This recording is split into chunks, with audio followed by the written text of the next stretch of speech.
Hello, and welcome to the But Also Trail Running Podcast. I'm your host, Celeste Fong. Let me start with a warning that this is an adult-only podcast. There will be profanity. I would apologize, but I'm not really sorry. Today, I am joined by the founder of the DC Capital Striders, which is a running club that has been around for like 200 years and is just 200. I said 200, 20 years. And it's just an amazing group that helps people. So please welcome Rick Amernick. Say hi. Thank you. Hi, everyone. I'm so grateful that you are joining me. So to start, what made you think of doing this club? Like, what was the idea that set this off? Oh my God. What a great question. To be very honest with you, I had no idea that any of this was going to happen. It's been life-altering, life-changing. It is literally a part of every cell of my body. And it's fascinating. It is absolutely fascinating what the last 2 decades, not 200 years, but the last 2 decades have brought me. And thousands of people all across this wonderful country. So let me give you a little bit of background, if I may. Absolutely. Okay. I was born and raised in Baltimore, suburbs of Baltimore. Okay. I knew, obviously, about Washington, D.C., Northern Virginia area, but I didn't know how amazing it really was until I moved here in 1998. I'm a school psychologist. That's my full-time job, so I commit a lot of my time to doing that. But I also consider myself an athlete as well, always having enjoyed running, cycling, swimming, weightlifting, hiking, just anything outside was always up my alley. Okay. So I come here in 1998, and I quickly realized the big differences between Northern Virginia and the suburbs of Baltimore. And what I noticed very, very quickly about Northern Virginia is there are a lot of people that really love fitness, exercise, movement. Now, mind you, this was the late 90s. So, things have evolved quite a bit in 25 years. Yeah. But I just noticed people outside a lot. And I didn't notice that in Baltimore at that time. I was, just finishing graduate school. So I was in the classroom a lot, eating very late night fast food meals because that was the only time I could get in any food in my body. And I come to Northern Virginia, fall in 1998, and I quickly realized how centered Northern Virginia is. Arlington, Fairfax County, Washington, D.C., very fitness-minded individuals. And it took me, it takes you a while to familiarize yourself with community and my work. I was not new to my position, but new to the Fairfax County and new to, Tyson's Corner, Reston, Arlington, just everything that makes up Northern Virginia and Washington, D.C. And so I learned it, I learned it. In 5 to 7 years, I became very proficient at knowing traffic patterns and knowing that if you're in Virginia, you really don't want to cross the Potomac and go anywhere in Maryland, and forget asking someone from Maryland to come over to Virginia on like a Friday for a happy hour, because it's just not happening. It's just not happening. So I start developing friendships, and not everyone was as fitness minded as I was, but some were. And I was, and so this takes me up to like around 2006. So, 7, 8 years of really evolving into my job, into the community, and into, early 30s adulthood as a single male, trying to navigate what that is as well. So in 2006, very early 2006, I had a conversation with not a coworker, a neighbor of mine. And I said, and she was around the same age as me. And I said, where do people like us meet other people? Not at a bar, not at a dance club. I'm outdoorsy. And she's like, go to a website called meetup.com. And my immediate reaction was, I'm not going to do that.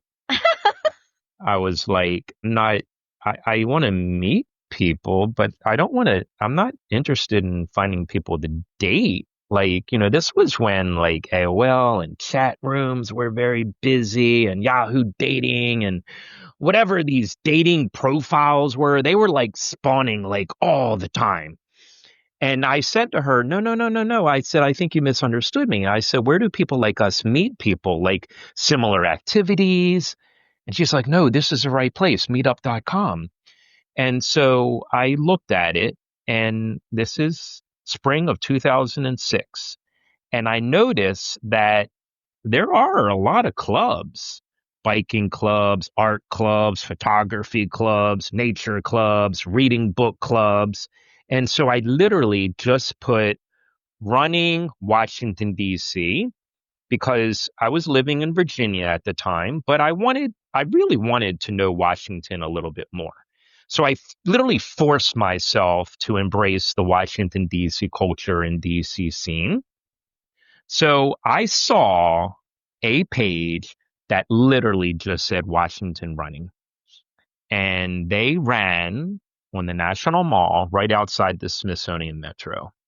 Now, mind you, 2006, this is not the Garmin days. This is not the Crows days.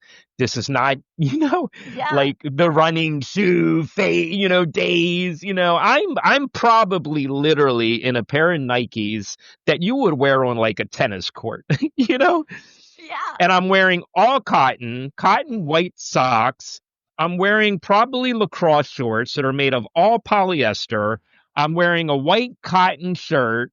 I'm wearing a Timex stopwatch that had a start and stop button, but that's it. No GPS, no nothing. Literally like a Timex watch. Oh my God. And I go down there, and it's the same personality, right? I mean, like I'm a nice guy. I'm extrovert. I'm like, hey, everyone, I'm Rick. Nice to meet y'all, blah, blah, blah. And there were 3 people there. One of them was a group organizer. I forget her name now. And we run, and we have no idea where we're going. We just meet outside the metro, and we look to our left, and there's the Capitol building. We look to our right, there's the Washington Monument. Further, the Lincoln Memorial. And we're like, let's just figure it out, And it was the 4 of us, and we just ran together. I have no idea how fast I was going. I have no idea how far I was going. I just knew I was having a good time and meeting people that really liked it. So we ran for probably 45 minutes to an hour. We get back to where we started. And I said to the organizer, this is literally the first night. I said to her, this is really cool. Like, this has a lot of potential, and I really enjoyed it. Can we do this again next week? It was a Monday night at like 6:00. And I said, can we do this again? And she's like, Rick, I can't do that. And I said, what? What's wrong? She's like, I think I'm in over my head. I just got engaged. I started a new job, and I can't do it. She said, do you want it? You're like, yes, And please. no, I didn't. I literally looked at her and I said, what? And she said, do you want the group? And I'm like, what group? She's like, well, I paid for 6 months on this site, meetup.com, and you can have it. I will make you the organizer. And I said, great. Kismet. Okay. That literally, like that is literally how it started. I talked to a neighbor, meetup.com. I went down there. There were 3 or 4 people. I showed enthusiasm. She gave it to me. That's crazy. Isn't it crazy? It is absolutely bonkers how crazy it really is. That's when you stop and go, okay, this was meant to be. I think so. I think so. Anyway, I drive back. I'm living in Tyson's Corner at the time. I drive back, and now I have a meetup page. I'm working, I'm dedicated to my job, but now I have this brand new little thing called running that I could do whatever I want with. How cool is that? So I tell some friends, that I'm doing it.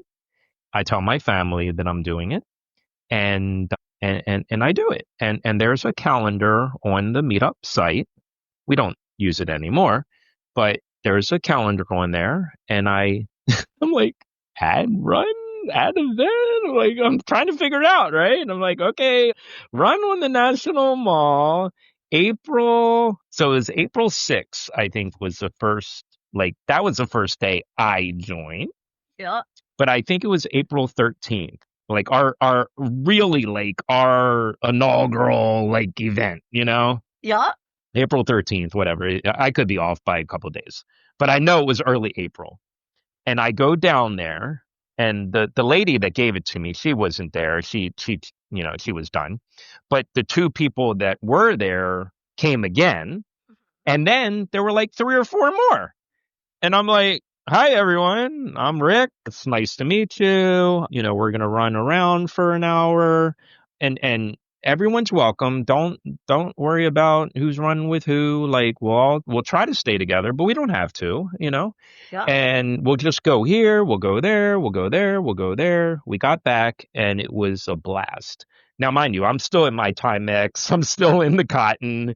I'm still in those Nikes. And I did that every Monday for a good 6 months. April, like literally the whole entire spring, the whole entire summer, up until like September-ish time frame, 2006. Okay. And Monday nights, I had a dog at the time. I had a job at the time. I'm driving from Tysons Corner, Virginia into Washington, D.C. I don't live down there. I don't work down there, but I'm really getting to know it. And I look around on the mall, and what do I see?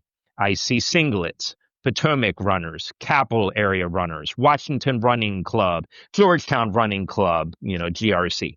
And I'm like, oh my God, there are running clubs. Like I knew nothing. I knew nothing. I was like, oh my God, there are running clubs, and these people are really fit. Like they're running circles, and they're running a lot faster than we are. But I wasn't fazed by it. I was very impressed, and I was like, wow, this is really cool. Like I'm in my zone right now. I'm like, this is really cool. So again, I'm building friendships in the running scene, in the running circle in 2006. And I believe, if I'm not mistaken, we might have shut it down for like the fall and winter months, because a lot of people, like, this is even before I knew about headlamps. I mean, I knew what a flashlight was, but a headlamp, what is a headlamp? Miners use headlamps, runners don't use headlamps. Yeah. And I was like, I don't like running in the cold in the dark. So I got their phone numbers, I got their email addresses. I said, let's just start this back up in March, April of 2007. And we did. And the Meetup page was getting a lot of members. And when I say members, I'm like, it's not, I don't know, followers, members. It's just people that wanted to know what we were doing, and I would post pictures. And 2007 comes around, and we start again. And Mondays, and a lot of people were interested. And I'm gonna fast forward a little bit, because from 2006 to 2009, it grew very, very quickly. And I was looking at the number of people that were members and following us, and it went from it started with 5, and now there's like 800. Wow. And I'm like, what? 800 people are interested in this page? Are you kidding me? And I had an opportunity to message them. So I would send a blast message out. We didn't even have a name. I was just like, I'm Rick. I lead runs on the National Mall. It's open to all runners, walkers, hikers, whatever. Just come, have a good time. And I'm starting to learn about Washington, D.C. Now, I was single at the time, and so I had a lot more time.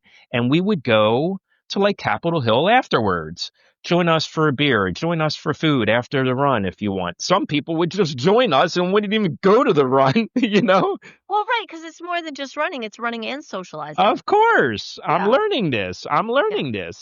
So, and I'm open to all of it. And And so, mind you, again, Tyson's Corner, school psychology, driving downtown. Some of the people were like, we live downtown. We love this. Why don't we do another run? Not only on Mondays, but let's do it on Thursdays. And I was like, okay. I was like, we'll do it twice a week, Smithsonian, Metro Station. But I said, I need help. I said, I'm not going to be able to come every Monday and every Thursday. So I said, could you lead the Thursday run? If I'm not there, can you do what I do on Mondays? And someone stepped up and said, I have no problem doing that. And so it built more there because now we had 2 runs. Right. And that was like 2007, 2008. This is all happening very, very quickly. Then someone says to me, we like to run longer on weekends. And I'm like, what do you mean longer? Like, right? Because I've never done anything more than like a 10K at this time. What is this long run? And I'm like, what? Yeah, we like to run long, and we want to train for like a half marathon and a marathon. And I was like, oh, that ain't for me. No, no, no, no, no, no. I was like, no. But I was yes to opening it up to these people. So then I said, okay, you want to run on Saturday mornings? Where do you want to run? And they said from DuPont Circle. I knew a little bit about DuPont Circle at that time, but not what I know now. And I said, okay, what time do you want to start? 8:00. Okay.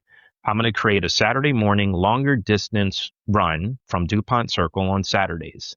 Now that increased the membership again substantially, right? Because weekends. Yeah. Now we're offering a weekend run. Yeah. I don't go all the time, but I meet a young lady in the running group. Naturally, you meet friends, and I showed some interest in her. And she had run the Boston Marathon once before. And again, I knew about the Boston Marathon, but not what I do now. Right. And she said, there's a half marathon. It was called the Gar Williams Half. It was put on by DC Roadrunners. It was like a $5 entry fee. Oh my God. Okay. She said, will you run this with me? And I'm like, I like you. I want to spend more time with you. So yeah, why not? Right?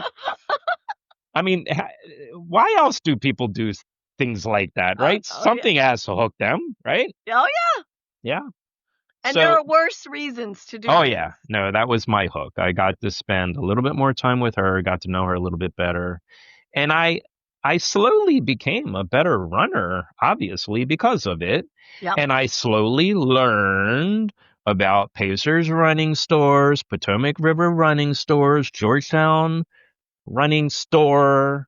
I learned other brands other than these heavy Nike, tennis shoes, sneakers, whatever you want to call them. Mm-hmm. I think I got a pair of like Asics or Brooks for like $50, $60, which was much more than I've ever spent for a pair of, shoes in my life. And I learned about hydration belts, and I learned about just everything running. I was like, this makes a huge difference. I learned about. I understand this. I got into running as an adult too, so I get like it's speaking to me. So go ahead. Go ahead. Yeah, no, I learned about like dry fit and performance apparel, Mm-hmm. and I learned that there were more watches than Timex, And socks matter. And blister shield and chafing stuff and nipple stuff. And so I do this. So I'm training, right? And I'm like a little bit more involved in the running world. And we do the half marathon, this Gar Williams, and it starts at like Bellhaven, somewhere down there near Mount Vernon. You run around the Mount Vernon Trail, and you run. I don't know if you're running towards Mount Vernon or away from Bellhaven towards the city. Whatever it was hard, but I did it in a respectful time. This is 2000, right around 2008, 2009.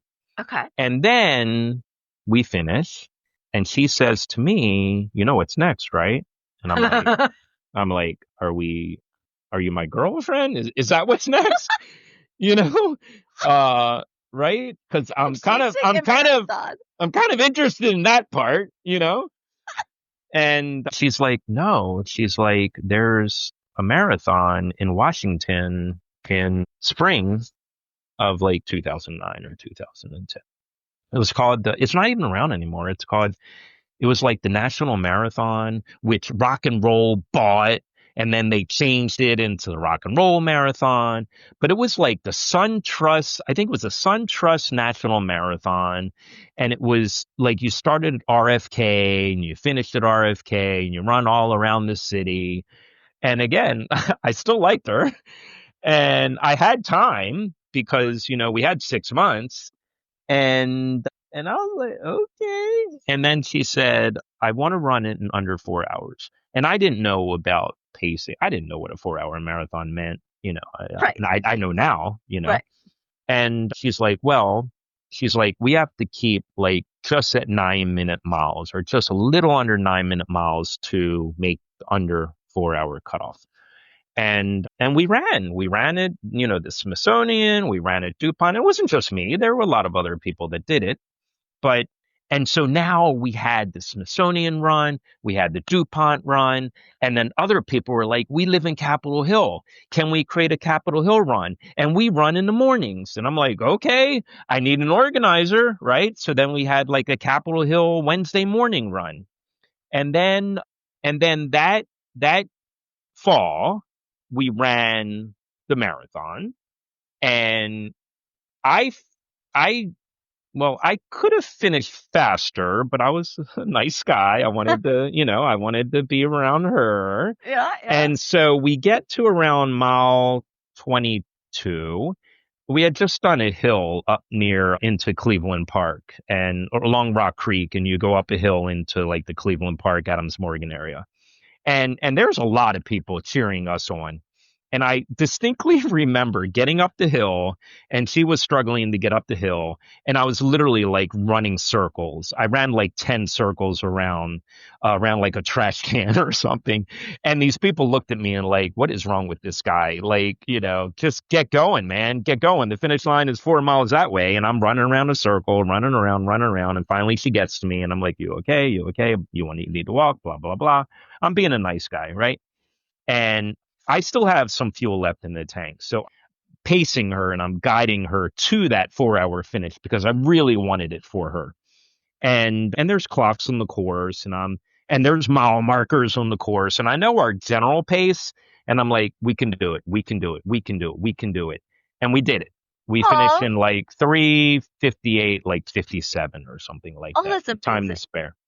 So now, mind you, now in literally 3.5 or so years, I became a guy that was running in Nike tennis shoes and all cotton with a Timex watch, not having a running group, to having a running group, having like 1,200 people on this page, training for a marathon, finishing a marathon, all before the end of 2009. That's amazing. Yep. Yeah. In 2009, things changed significantly for our running group. So for 3 years, all we literally had is just a random name: Washington Running, Smithsonian Metro, DuPont, Capitol Hill. 2009, a guy who was running with us sat down with me and he said, Rick, I love what you're doing here. This could be something remarkable. Yeah. And I said, tell me more. I'm interested in what you mean by remarkable. He's like, have you ever heard of 501c3s, nonprofits? I'm in the educational world, right? I'm a school psychologist. I knew nothing about business, nothing about 501, nonprofit, nothing. I knew nothing.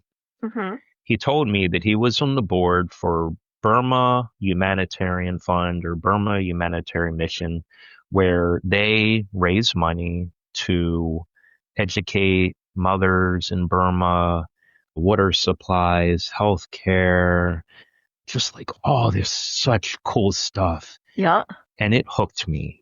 And I was like, I want to talk to you a little bit more about this. He said, you could turn this into a nonprofit 501c3, and you have the bandwidth, right? You have the tools and the mechanisms to communicate with these people Why not do it for something good? And I was like, I thought I was doing good, you know? Right. And he's like, no. He's like, the world is much bigger, man. The world's much bigger, right? So he said, you need a name. So I talked to some of my friends and I'm like, all right, Washington. There was already a Washington Running Club. So I was like, oh, I'm not going to use that. And I'm like, well, there's DC, right? DC, Capitol Building, Capitol Running. There was already a Capitol Runner Club, Washington Running Club, DC Capitol. And then I saw like Striding or Striders. And I was like, all right, let's go with Capitol Striders. It just came to me, Capitol Striders. Yeah. But not Capital with an O, Capital with an A, because my last name's Amernick. And I just wanted to be kind of unique. I love that. So I was like, Capital with an A, that's our thing. We're Capital with an A. So then I literally, and mind you, this is like 2009. I was just learning what Wi-Fi was and what computers were.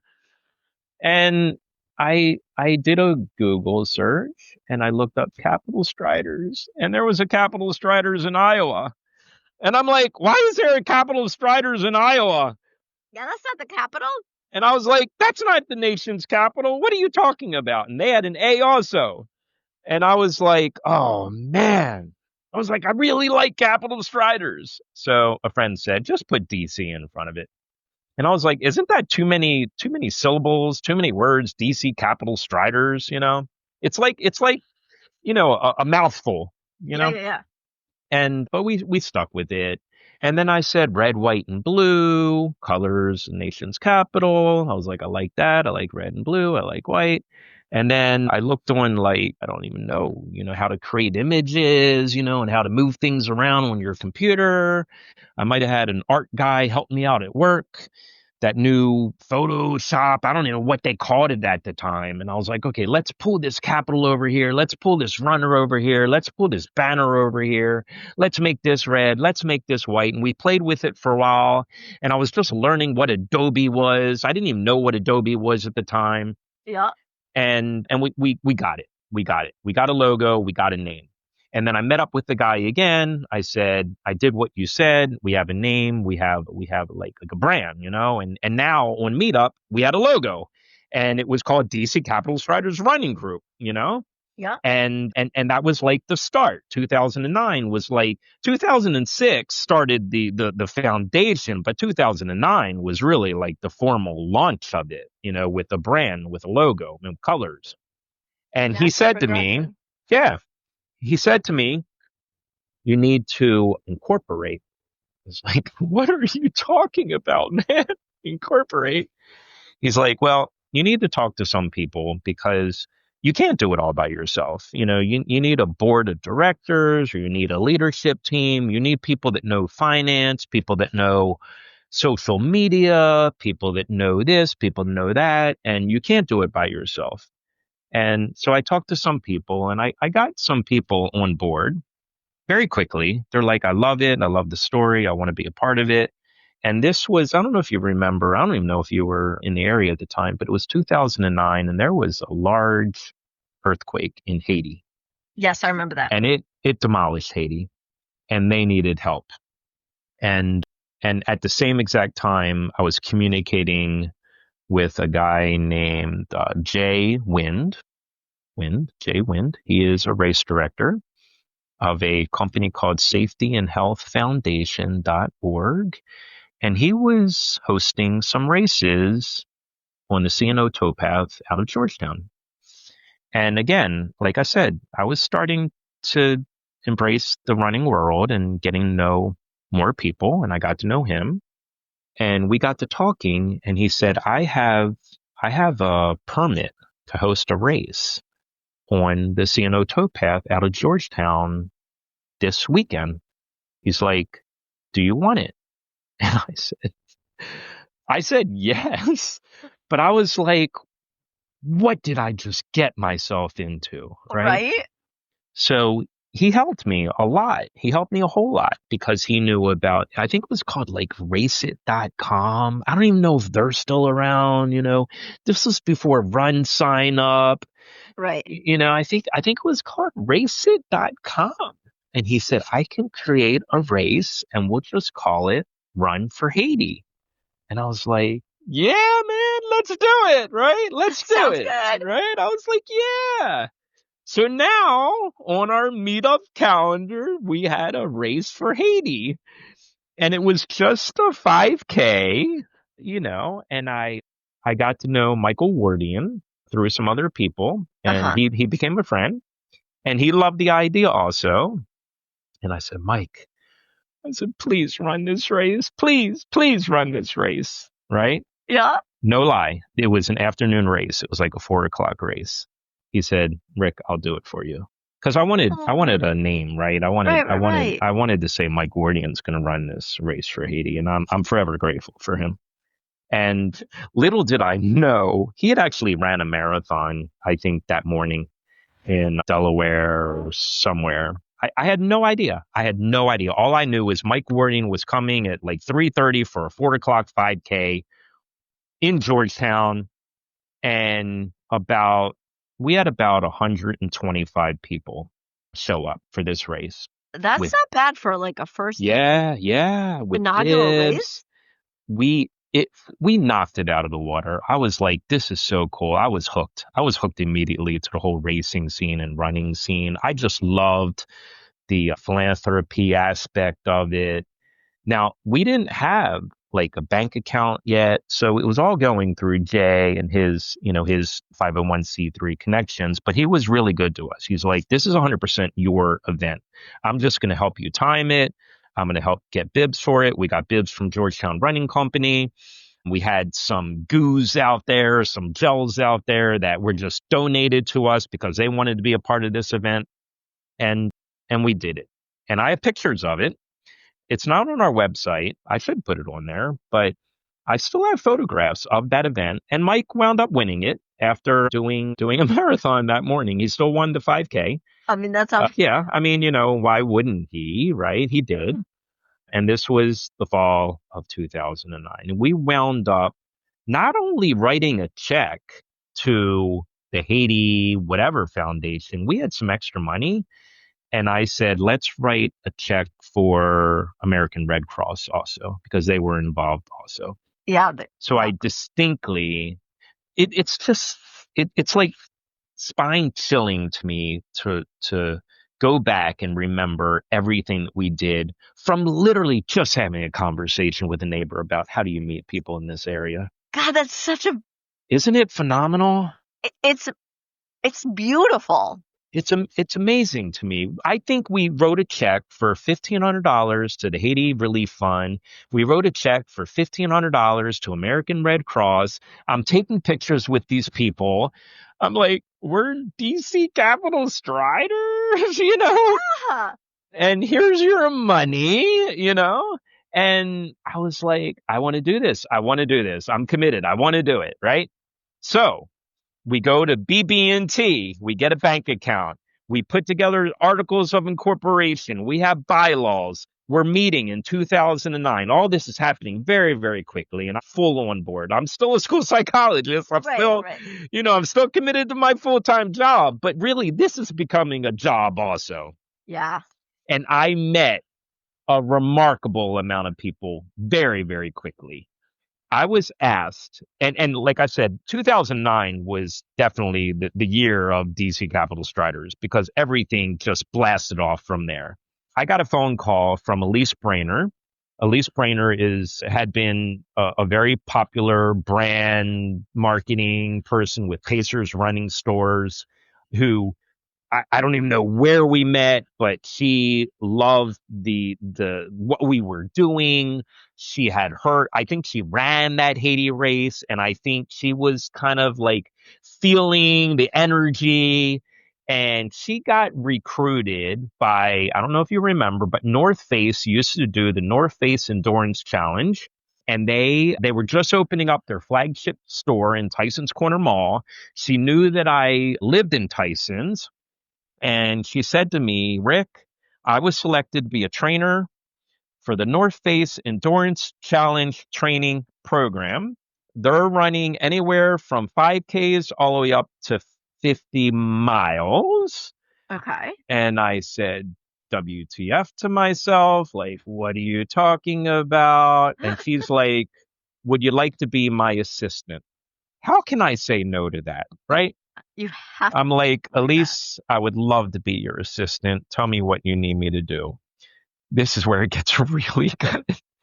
She says, what I need you to do is I need you to go to the Tyson's Corner Mall on Tuesday around 6 o'clock and ask for the manager. The manager's name is so-and-so. I'm like, what am I going to do there? They're like, you'll find out. Oh, boy. So I'm like, okay. Tyson's Corner Mall is like, I mean, I could walk there, you know? Yeah. And I go, and it was quite possibly one of the best days of my life, my running life. Right. They said, nice to meet you. Here's the packets like that you give to the trainees, you know, that are coming. But we need to get you outfitted first. And I was like, really? Okay. So they're like, we start at your feet. You need a couple pairs of trail shoes. She's like, what do you run in? And mind you, I had these like Asics 3-year-old road shoes, right? Right. Or Brooks. I don't even know what they were. Brooks Adrenaline, Asics. I don't know. Salkin. I don't know. I don't know what they were. 2009, you know? Right. And they're like, well, we have these road warriors, I think maybe they called them. Give them a try. Try them on. And I was like, I'm in the store. I'm like, yeah, they feel good, right? Yeah. They're like, all right, put those on the counter. You need some socks. I'm like, okay. How many pairs of socks do you need? I was like, I don't know, one? They're like, no. You need much more than one. I wasn't being greedy. They're like, let's start with 5. Oh, my gosh. Okay. 2 for kind of like lighter weather and 2 for like heavier weather or whatever, you know, colder weather. Yeah. All right. You definitely need long running pants, like trainer pants, you know? Yep. I'm like, okay, what size are you? Medium. Okay, boom, there you go. You need a couple pair of running shorts. How many do you want? I'm like, I didn't want to say 1 again. So I was like, is 2 good? They're like, no, 4 is better. So what size are you? Medium. All right, here's 4. And we're going up, you know? All right, Yeah. you need short sleeve tops. How many do you want? And they have lots of different colors. And this is when, like, you know, now cotton wasn't really like the thing, right? Like all these blends were good Yeah. and breathable material and wicking material. And it's North Face, man. I'm like, oh my God. So they're like, how many tops do you want? And now I'm on to their game, right? Now I'm like 3 or 4. Like, yeah, 3 or 4 will be good. What colors do you want? Boom, boom, boom. You need long sleeve. Boom, boom, boom. You need a rain jacket. Boom, boom, boom. You need a hat. Boom, boom, boom. Whatever, you know. And they put it in this black trash bag on the counter. And I'm like, what do we do now? And she's like, you take this and put it in your car. Oh, my gosh.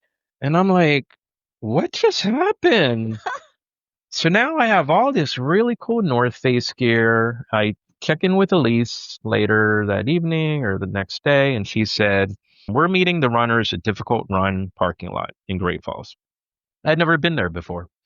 I look it up on MapQuest or whatever you use at the time. Oh, I remember those. No GPS, no Apple iPhone, you know.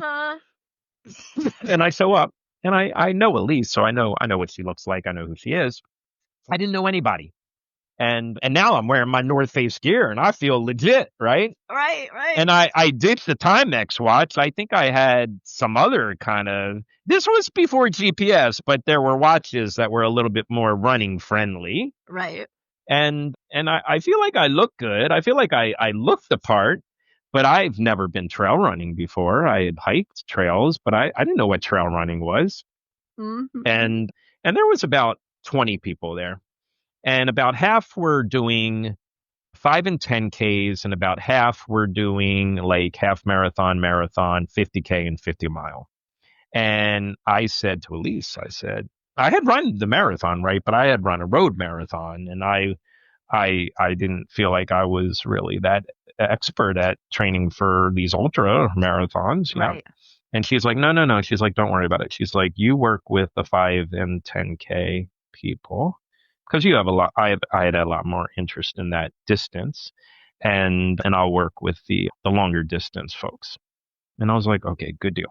And so we just sit down with them. We talk about our game plan. We're going to meet on Wednesday nights at Difficult Run. We're going to meet on Saturday mornings out at Algonquian Regional Park out in Sterling, Virginia, which both are not far drives for me. They were for her because she lived in Washington, D.C. at the time, but she was the head trainer, right? Right. So I'm at work one weekday morning and she messages me and she says, Rick, I got really bad news. And I said, what happened? She's like, I have a stress fracture in my foot. I can't run. Oh, God. And I was like, okay, what now? Right? And she goes, Rick, she's like, I need you to be the lead trainer. Oh, God.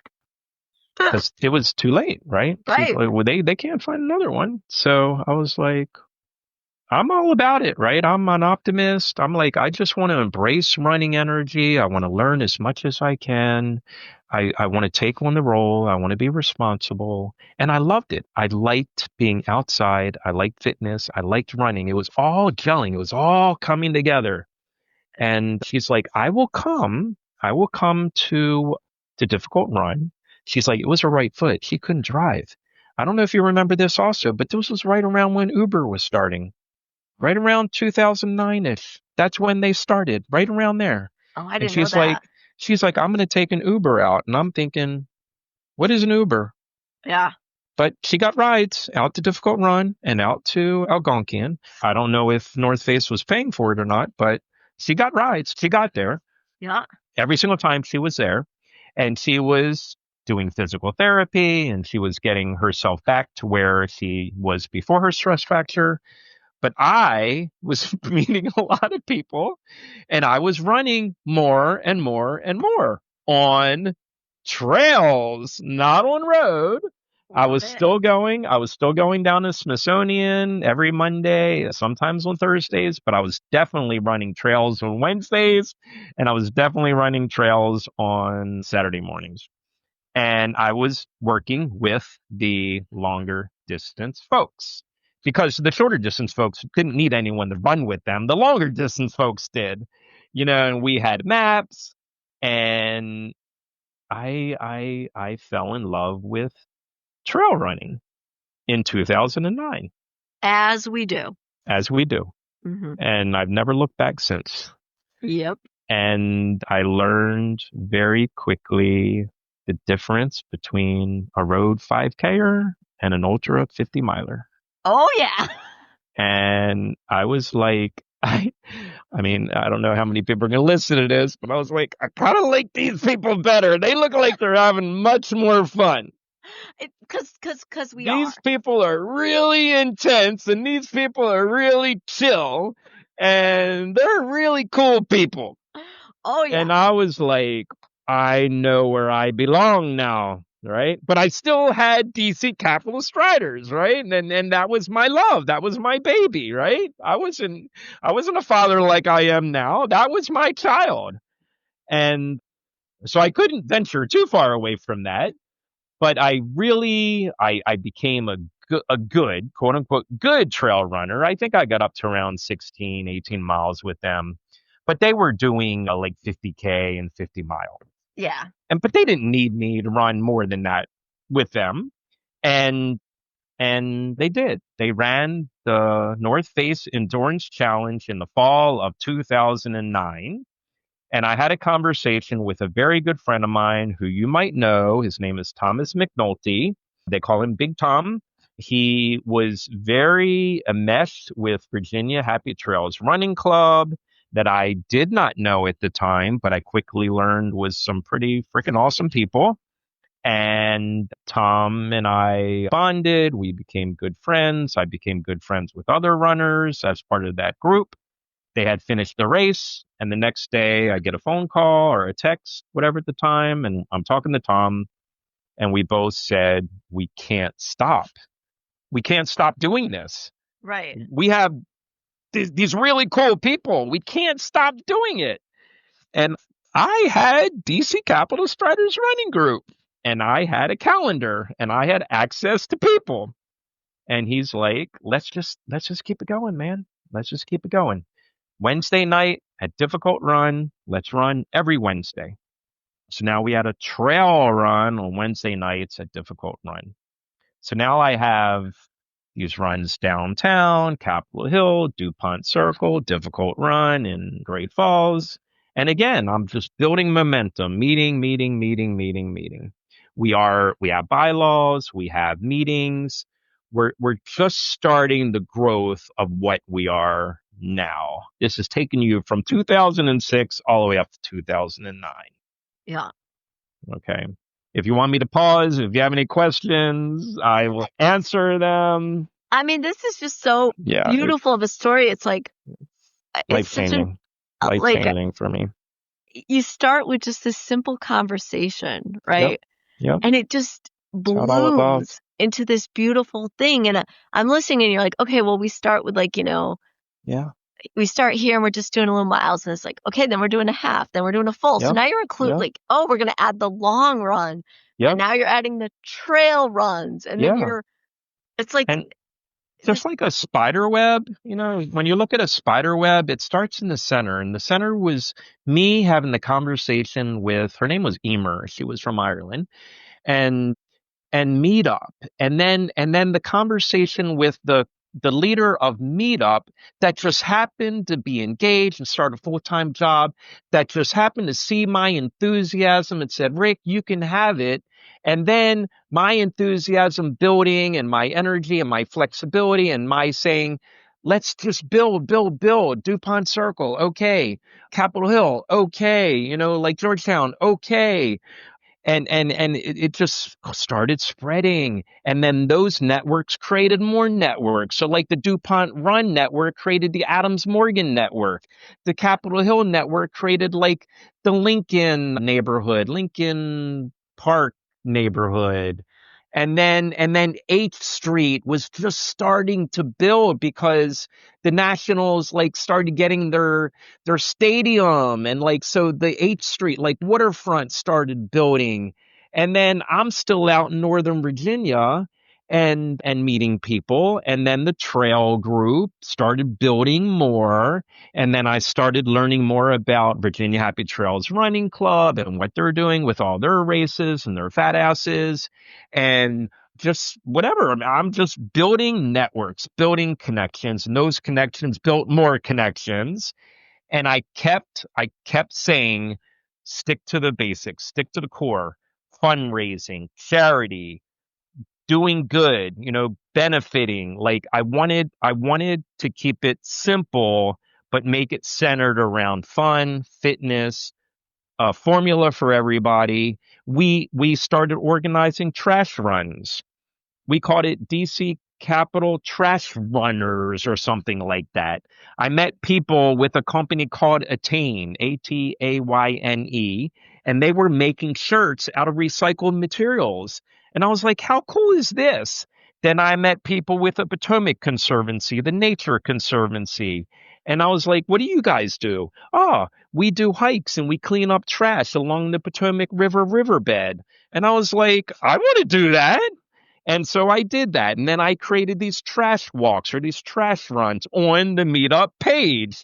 And I said, we're going to meet this Sunday morning. We're going to go here. I will bring the trash bags. I will bring the collectors. I will bring the gloves. Because now we had money, right? Because we had done this race and we were just starting to build momentum. But we weren't like, it wasn't like a for profit. Like everything we got was like donated, and it was giving back to nature, giving back to earth, giving back to volunteering, giving back to doing good things in the DMV. You stop for a second and think this little conversation that you had, which, we have conversations all day, every day, right? But this tiny conversation and the way it like bloomed, just stop and think for a second how much impact you have had from that conversation. I'm sure, because all of us that join this community, right? It changes us. It changes us for the better, yes, hopefully. It does. Like, how many people's lives have you had an impact on, even unknowingly and exponentially? Like Haiti. And Yep. and the fact that who knows how many people. Oh, that's you've just the helped with that beginning of the race. story, Haiti. Right, but that's what I'm saying. Yeah. Like, and then you get into this charity, so now you're Yeah. helping these people, and you're helping, Yep. and then even cleaning up the environment. Oh, yeah. And the ramifications of that. Absolutely. Like, it's just. Yeah. You know, it's. When you take a step back and really. I told you, Celeste, it is quite a story, and we're just getting started. We're about 12% in. Well, and the killer part is, I know that we had a cutoff, so it's like we're getting to that time cutoff just because of scheduling. But we will hopefully you would be willing to come back to tell us the rest of this, I'd right? love to. Because anytime you can have me, I would love to be there because I really want to tell this story. I'd like to write a book one day, to be honest with you. This is beautiful. So listen, this is what I want to do. Okay, with you. And so everybody knows. Okay. Obviously, this is step one, right? We're at 2009. We're at 2009. We've got the beginning of it, like how it came together. And like, I would love if you come back, I'm hoping maybe 2 more times where we could tell the story as how it developed, and then the story of where it is now in 2 more and make it like a 3-parter. Would you be willing to do that? I would love to. Oh, not that I put you on I'd love to. Like I'm doing it here where we're recording it, so you're not going to have a chance to say no. Oh, okay. No, it's all good. 2009 was 16 years ago, so we have a lot more to talk about. Oh, God. I appreciate the opportunity to share this story because it is phenomenal. It is beautiful, and I hope it's inspirational because, I hope so. For me, running is about stories. It's about the people. It's about the journey. And obviously, like, we spent an hour together, and we haven't even begun to touch your journey, and it's beautiful. It helped me connect with you. Yes. So this is great. I appreciate the opportunity to be here. I love everything running. Absolutely. So what we'll do is we'll stop for now.